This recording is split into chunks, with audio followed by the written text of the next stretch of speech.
So you know all about me growing up in an orphanage in Arasion. But after that, I ended up in the custody of another place.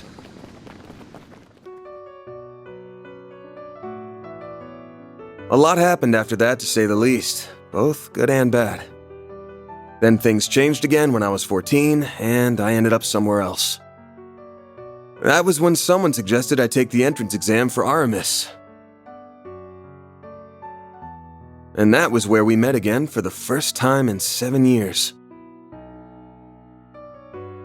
I had no idea what they'd been up to all that time, and they knew just as little about me.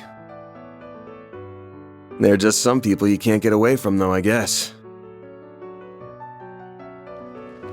Still, while neither of us knew exactly what happened to him,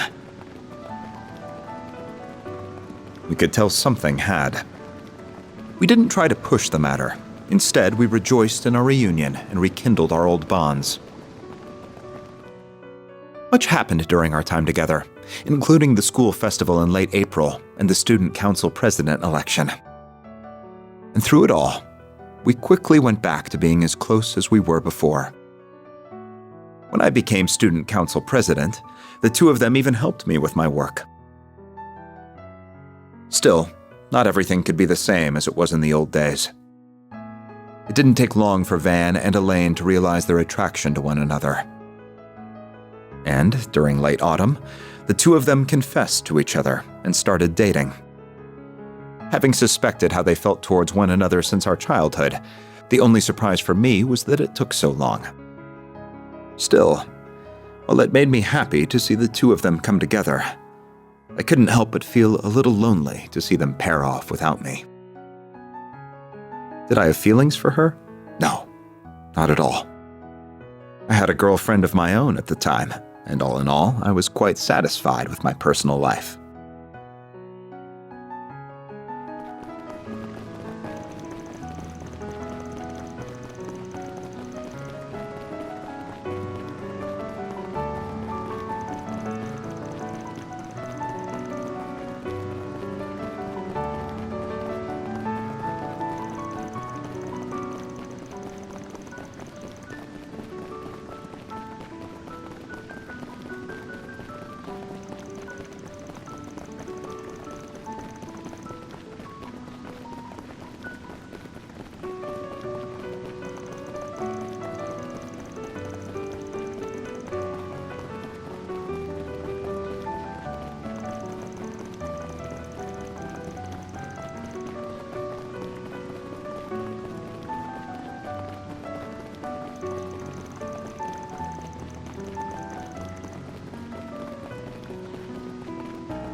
All the letter he left to me said was, "Sorry, take care of Elaine for me."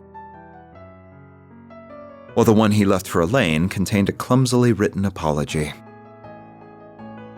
Neither of us were told anything about the reason behind his actions. And that's how second-year student Van Arkwright dropped out before he could graduate. That was 7 years ago now. Well, 7.5 if you want to get nitpicky about it.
Van is going to be just fine.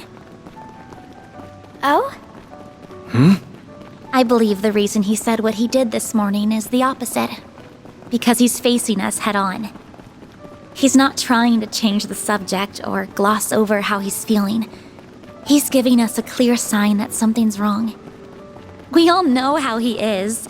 He's cunning but kind, and more dependable than anyone. And deep down, a little timid, too. That's why I'm not worried about him. He's going to be just fine.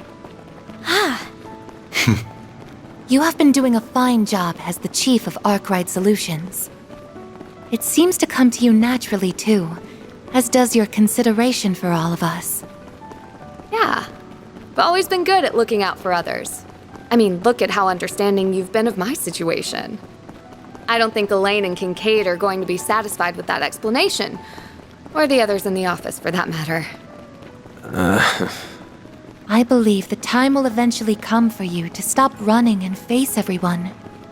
Not just us, but your friends, your master, the people you live with. There are so many people who care deeply for you. I count myself among them. It's honestly hard to watch you sometimes and not say anything. But at the end of the day, the responsibility falls to you before anyone else, and you need to be aware of that. Good grief. I feel like I can hear everyone on Renee's side saying the same damn things. I'll settle this with myself eventually, if for nothing else but to make me look cool. That sounds like a good start to me. You do like to act cool after all. We would all like to do what we can to help you when that time comes.